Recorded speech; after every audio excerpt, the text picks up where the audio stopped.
His visit had been heavily advertised by one of the hosts of the Radio 100 Friday morning show, Can I Help You?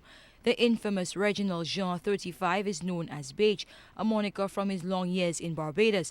To look at him, he probably would not fit the profile of a criminal mastermind. Relatively short, hair neatly combed, dressed simply with no visible jewelry, nursing an injury to his left arm. He declined an on-camera interview and did not want any video shots of his face or person.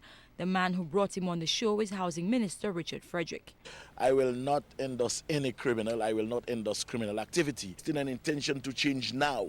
I would not put my neck on the block and say he will change. I would never do that.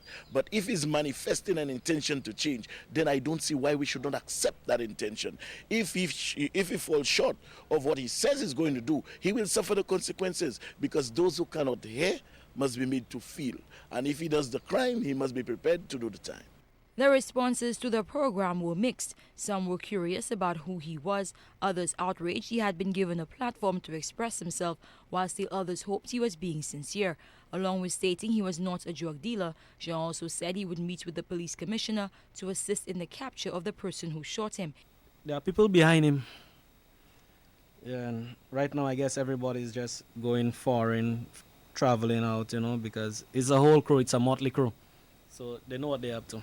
Like, I just say, like, when my aunt healed, that's when, okay, all questions would have been answered. Well, forgiveness belongs to the Lord, so I cannot forgive nobody because I will not forget. At the end of the day, I'll let the Lord take its course. Well, whatever the result is, it's final. Well, my final comments is, peace and, just words of wisdom to try and heal the streets. That's all.